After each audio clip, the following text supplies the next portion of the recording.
Hello दोस्तों, Trilok Singh innovation channel में आज आपका स्वागत है। दोस्तों, आज एक और नई वीडियो लेके आया हूँ सेल एंड बैटरी की। मतलब ये वीडियो जो है आपकी तीसरी वीडियो है और धीरे धीरे जाके हम इस चैप्टर्स को फिनिश करने वाले हैं। ठीक है दोस्तों, चलिए आज का जो टॉपिक है बहुत ही इंटरेस्टिंग होने वाला है।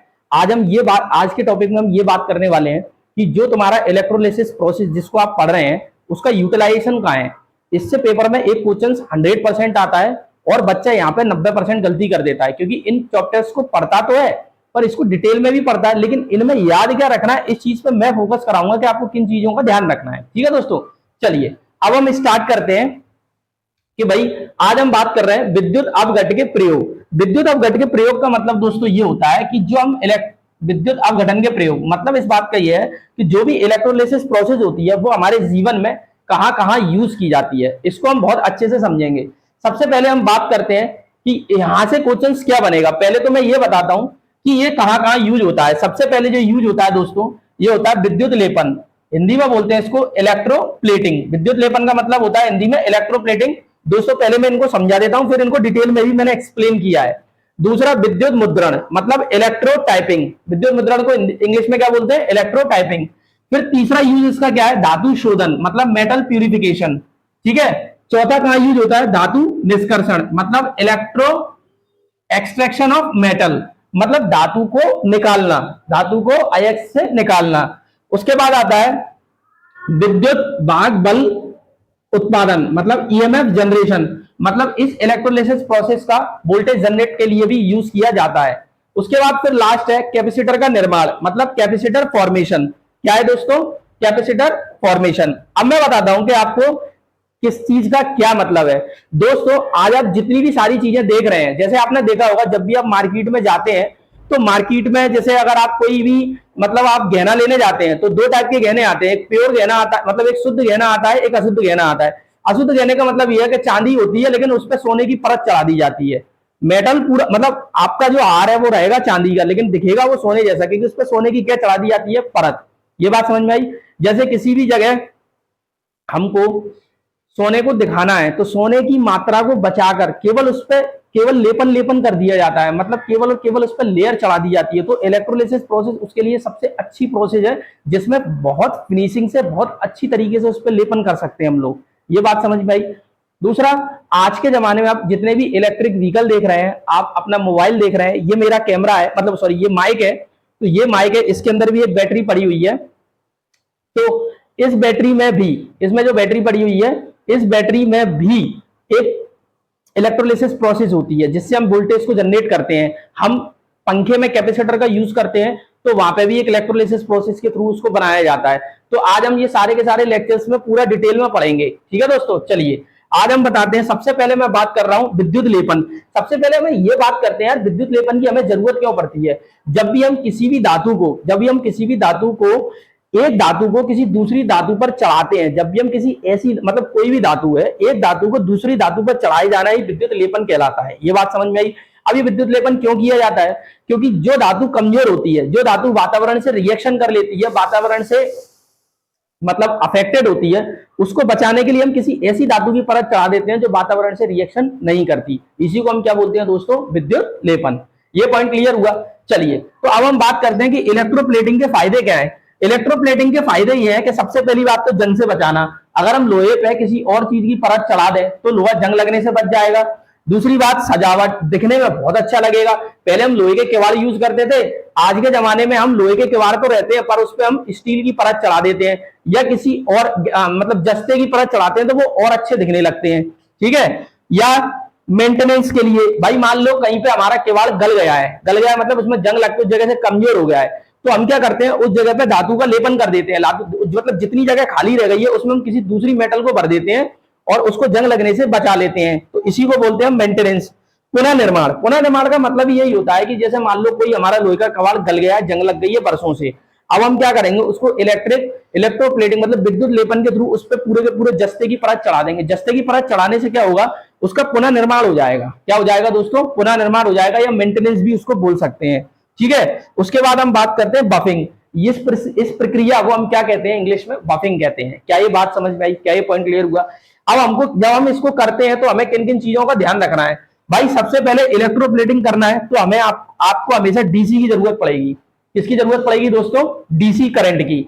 आप एसी पे विद्युत लेपन नहीं कर सकते, ठीक है। उसके बाद हम बात करते हैं, अगर आप एक अच्छी क्वालिटी में, मतलब क्या होता है विद्युत लेपन करना या कोटिंग करना, किसी भी चीज की कोटिंग करनी है, अगर समान मात्रा में आपको कोटिंग करनी है उसकी सतह पे, तो आपको करंट की वैल्यू एक तो डीसी होना चाहिए और बहुत धीमे धीरे में उसकी वैल्यू होनी चाहिए। ऐसा नहीं हो एकदम हाई करंट पे लेपिंग कर देंगे। हाई करंट पे कर देंगे तो क्या होगा, किसी जगह पे मोटी परत जम जाएगी, किसी जगह पे पतली जम जाएगी, तो वो डिसबैलेंस हो जाएगी, उसकी सतह कैसी हो जाएगी दोस्तों? डिसबैलेंस।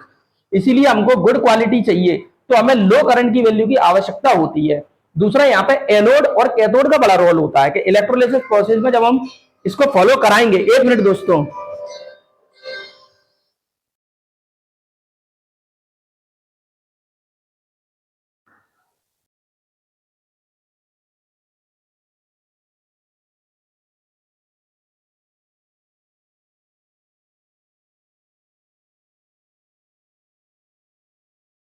दोस्तों सॉरी, देखिए दोस्तों, इसमें हमको क्या करना है, जो इलेक्ट्रोप्लेटिंग होती है ना, इलेक्ट्रोप्लेटिंग में क्या है कि केवल और केवल डीसी की आवश्यकता होती है। दूसरी बात, good quality, low value of current, मतलब अच्छी क्वालिटी की चाहिए अपन को विद्युत लेपन, तो हमें लो वैल्यू ऑफ करंट की आवश्यकता होगी। करंट बहुत धीमे धीमे फ्लो कराए तो बहुत अच्छी लेपिंग हो जाएगी। उसके बाद हम बात करते हैं एनोड।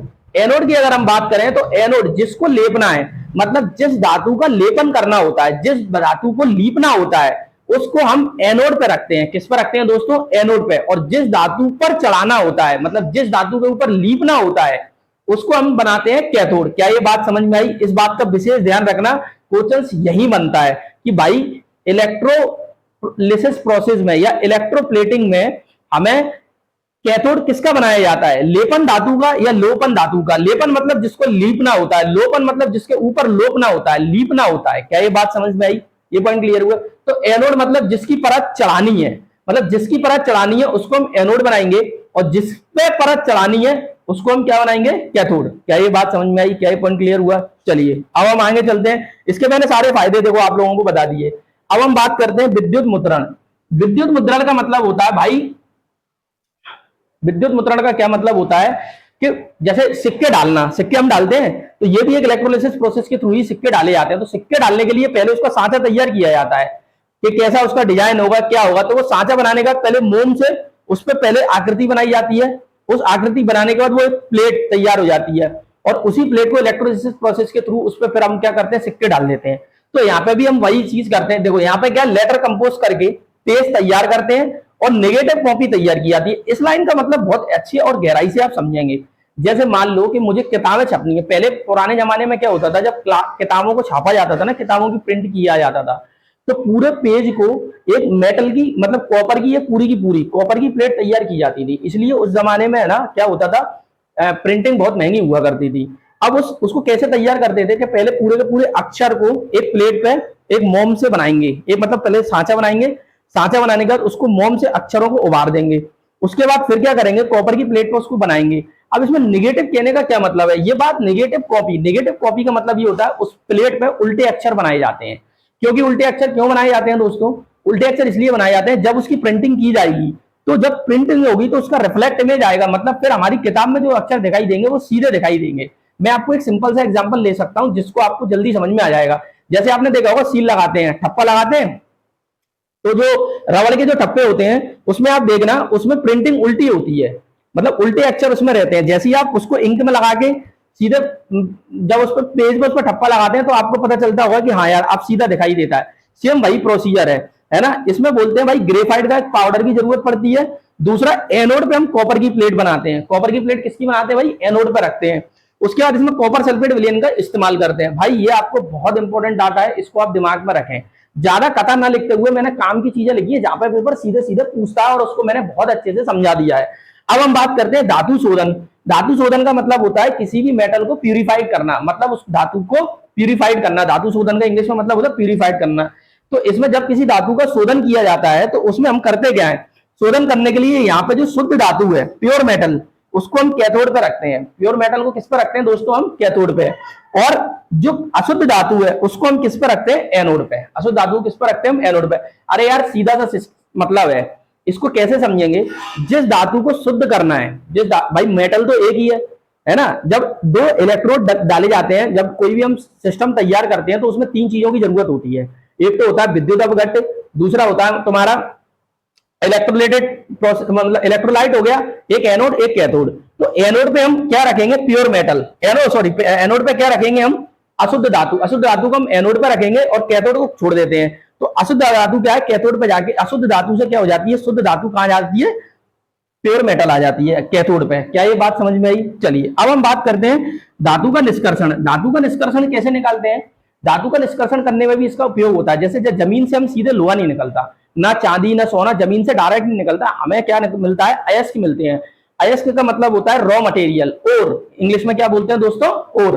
अब क्या होगा दोस्तों, यहां पे जो निष्कर्षण निकलता है, धातु निष्कर्षण में करते क्या है, एनोड पे हम अयस्क लेते हैं, मतलब जो जमीन से निकला हुआ पदार्थ है उसको हम एनोड पे रखते हैं। अब धीरे धीरे उसमें से मेटल निकल के कैथोड पे एकत्रित हो जाती है। कहां पे एकत्रित हो जाती है, कैथोड पे। और यहाँ पे डीसी सप्लाई की आवश्यकता पड़ती है। मतलब जमीन से हम मेटल निकालेंगे, मतलब जमीन से हम क्या निकालेंगे, अयस्क। और उस अयस्क को निकालने के बाद उसको कहां रखेंगे दोस्तों, उसका क्या बना देंगे हम, एनोड। एनोड बनाने के बाद कैथोड को खाली छोड़ देंगे और उसमें फिर हम करंट फ्लो करा देंगे। जैसे ही हम डीसी करंट फ्लो कराएंगे तो हमारे एनोड से केवल मेटल के पार्टिकल निकल के, केवल मेडिकल के पार्टिकल निकल के हमारे कैथोड पे आ जाते हैं और वहां पे हमको क्या मिल जाती है, धातु। अरे ये बात समझ में आई क्या नहीं, क्या नहीं समझ में आई? क्लियर है ये पॉइंट? और यहाँ पे हमें किसकी जरूरत पड़ती है दोस्तों, डीसी की। किसकी जरूरत पड़ती है दोस्तों, डीसी की। तो मुझे लगता है आज मैंने इलेक्ट्रोलिसिस प्रोसेस में जितने उपयोग हो सकते हैं वो है। ध्यान रखना यहाँ पे क्वेश्चन बनता है कि ऐसा कौन सा इसमें से प्रयोग है जो डीसी में यूज नहीं किया जाता। क्या ये बात समझ में आई? क्या ये पॉइंट क्लियर हुआ? मतलब डीसी में जो उपयोग नहीं करते वो हमारे इसमें से सारे दिए रहेंगे, एक नहीं दिया रहेगा। इसलिए आपको पता होना चाहिए कि कितने प्रयोग है इसके, 1 2 3 4 5 6। अब इसका जो सबसे इंपॉर्टेंट पॉइंट है विद्युत वाहक बल जनरेशन, इसको हम नेक्स्ट क्लास में पढ़ेंगे।